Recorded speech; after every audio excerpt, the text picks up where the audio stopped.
Fascist হাসিনার পালিয়ে না যেত, আপনি ঢাকা ইউনিভার্সিটিতে কোনো শিবির দেখতেন না। জামাত ইসলাম ভারতের কাছে তাহলে আবদুল্লাহ মোহাম্মদ তাহের দেখা করেছে এবং আপনার জামাতের আমিরও দেখা করেছে। তাদের কিন্তু ভারতের সাথে একটা আন্ডারস্ট্যান্ডিং আছে। এই জামাত এখন যেভাবে আচরণ করছে, বিএনপি, আমি বলবো যে বিএনপিও আপনি দেখেন, জামাত কিছুদিন আওয়ামী লীগের সাথে চলেছে, তারপরে দেখেন কত গুপ্ত শিবির বেরোলো। ঢাকা ইউনিভার্সিটি যদি ফ্যাসিস্ট হাসিনার পালিয়ে না যেত, আপনি ঢাকা ইউনিভার্সিটিতে কোনো শিবির দেখতেন না। ওরা হেলমেট বাহিনী, ওই ছাত্রলীগ এই হিসেবেই থাকতো, আপনি দেখতে পেতেন না। কিন্তু যখন চলে গেছে দেখুন এখন শিবির বেরিয়ে গেছে। ঠিক বিএনপির ভিতরে, বিএনপির সাথে অনেক দিন জামাত চলেছে।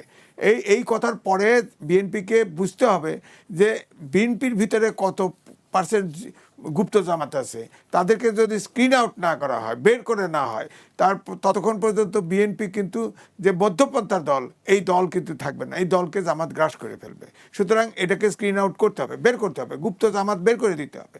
যারা গুপ্ত রাজনীতি করে তাদের তো গণতান্ত্রিক রাজনীতি করার অধিকার নাই, তাদের নিষিদ্ধ করা উচিত আমি মনে করি।